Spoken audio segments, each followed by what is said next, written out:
हर खबर पर होगी आपकी पकड़। डाउनलोड कीजिए एबीपी लाइव ऐप।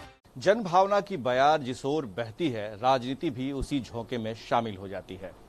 बात जब सुशांत सिंह राजपूत की हो रही है, इसमें कोई दो मत नहीं कि ये जनाक्रोश है और इस जनाक्रोश में हर कोई शामिल होना चाहता है और देखना चाहता है कि युवाओं के जोश में कौन उनका साथ दे रहा है। हमारे साथ हैं महेश्वर हजारी जी, जो नीतीश सरकार के कैबिनेट में मंत्री हैं।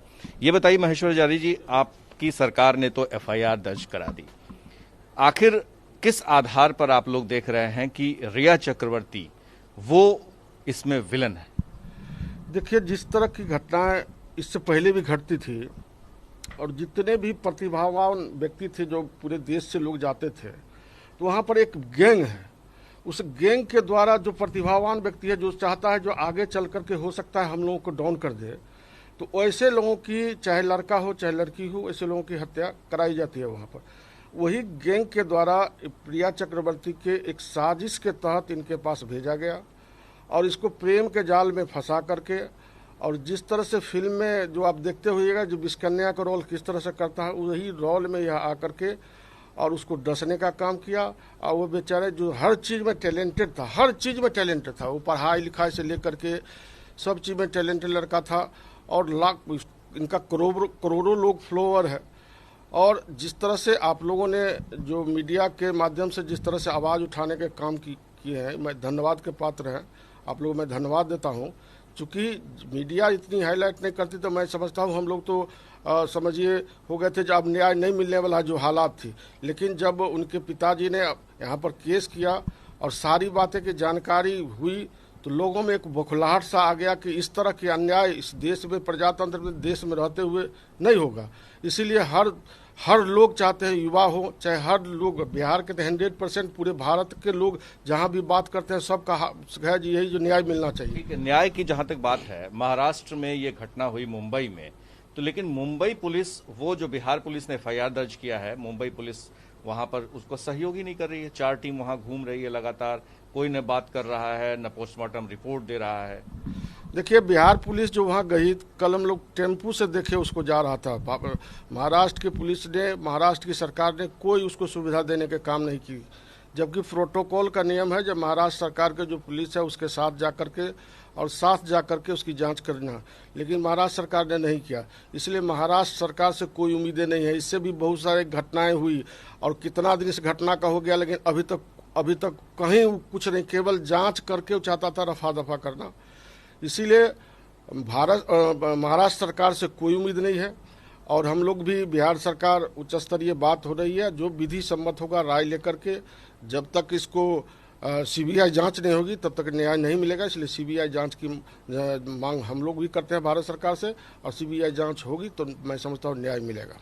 आपको लग रहा है कि जिस तरह की परिस्थिति पैदा हुई है उसमें बिहार सरकार बेनिफिट में है? क्योंकि जो तेजस्वी यादव, चिराग पासवान ये आरोप अब तक लगा रहे थे कि नीतीश कुमार उनके घर तक मिलने नहीं गए उनके पिताजी से, अचानक एक एफआईआर दर्ज करा दिया जाता है और ये सब कुछ जो है अब जेडीयू के हाथ पे आता है। तो ये जो चुनाव की राजनीति है, अभी आने वाला है चुनाव विधानसभा का, उसमें इसका कितना फायदा आपको? नहीं, इसमें कोई राजनीति कहीं नहीं है और हर व्यक्ति चाहता है न्याय मिले और सब कोई मरमाहा था, ऐसी बात नहीं है। इस लड़का इतना व्यवहार कुशल था, जिनसे भी मिलता था वह उसका होकर रह जाता था, इतना व्यवहारिक था। हम लोग के परिवार में हम लोग एक बार मिले हुए थे पूरे परिवार के लोग, और जिस दिन घटना हुई समझिए 2 दिन खाना नहीं बना।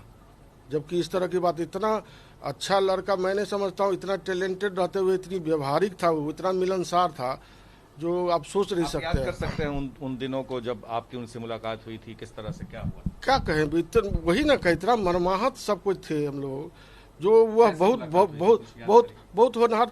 बबलू जी जो विधायक हैं हम लोग के, तो उनके माध्यम से परिचय पात था, तो इसी में बातें हुई थी। तो मैं, बहुत टैलेंटेड लड़का था, बहुत दुर्भाग्य है हम लोगों का एक बहुत बड़ा लाल चला गया यहाँ से, और मैं चाहता हूँ कि उसको न्याय मिले। और जिस तरह से उसने घटना की है, अच्छा, जो उद्धव ठाकरे सरकार है वहाँ पर, वो साफ कह रही है कि हम सीबीआई को जांच देंगे ही नहीं। देखिए, उस सब का कहना, जो उस सब का एक जो उस सब का एक, जैसे हम लोग का कमेटी होता है ना, तो उसी तरह से फिल्मिस्तानी दुनिया में इसका अंडरवर्ल्ड के तरह एक सरगना टाइप के है, और सरगना टाइप के है, उसका सहयोग हमेशा वहाँ के जो स्थानीय राजनीतिक लोग हैं उसको सहयोग करने का काम करते हैं, चूँकि उसको चुनाव में डोनेशन मिलता है, इसीलिए वो सहयोग करने का काम करता है। और उसी के चलते आज न्याय अभी तक उनको जाना चाहिए मंजिल तक, लेकिन मंजिल तक अभी तक वहाँ की पुलिस नहीं पहुँच पाई है। इसीलिए जब तक सीबीआई जांच नहीं होगी तो वहाँ के पुलिस पर हम लोगों को विश्वास नहीं है जो जांच कर पाएगी। इसलिए सीबीआई ये जब हम लोग भी कोशिश में हैं, विधि सम्मत देख रहे हैं, और भारत सरकार से भी आग्रह है कि सीबीआई जांच कराए। ये बड़ी खबर एबीपी न्यूज पर माहेश्वर हजारी जी दे रहे हैं कि बिहार सरकार भी इस विधि सम्मत कार्रवाई के बारे में सोच रही है। क्या सीबीआई को यह मामला सौंप देना चाहिए, सिफारिश कर देनी चाहिए, और मंत्री जी भी मांग कर रहे हैं केंद्र सरकार से कि इसे सीबीआई को सौंप देनी चाहिए। बड़ी खबर है। और दूसरी बात यह है कि इन्होंने ये भी आरोप लगाया है कि वहां पर मुंबई में, महाराष्ट्र में एक नेक्सस है राजनेताओं का और बॉलीवुड के सितारों का, जिस वजह से इस पर जांच ठीक से नहीं हो पा रही है। तीसरी बात कि वहां जो बिहार पुलिस पहुंची हुई है उनको कोई सहयोग नहीं मिल रहा है, और इस वजह से भी इसकी जांच सीबीआई से होनी चाहिए। हमारे सहयोगी शैलेश के साथ Prakash Kumar, ABP news, Patna. ABP news आपको रखे आगे।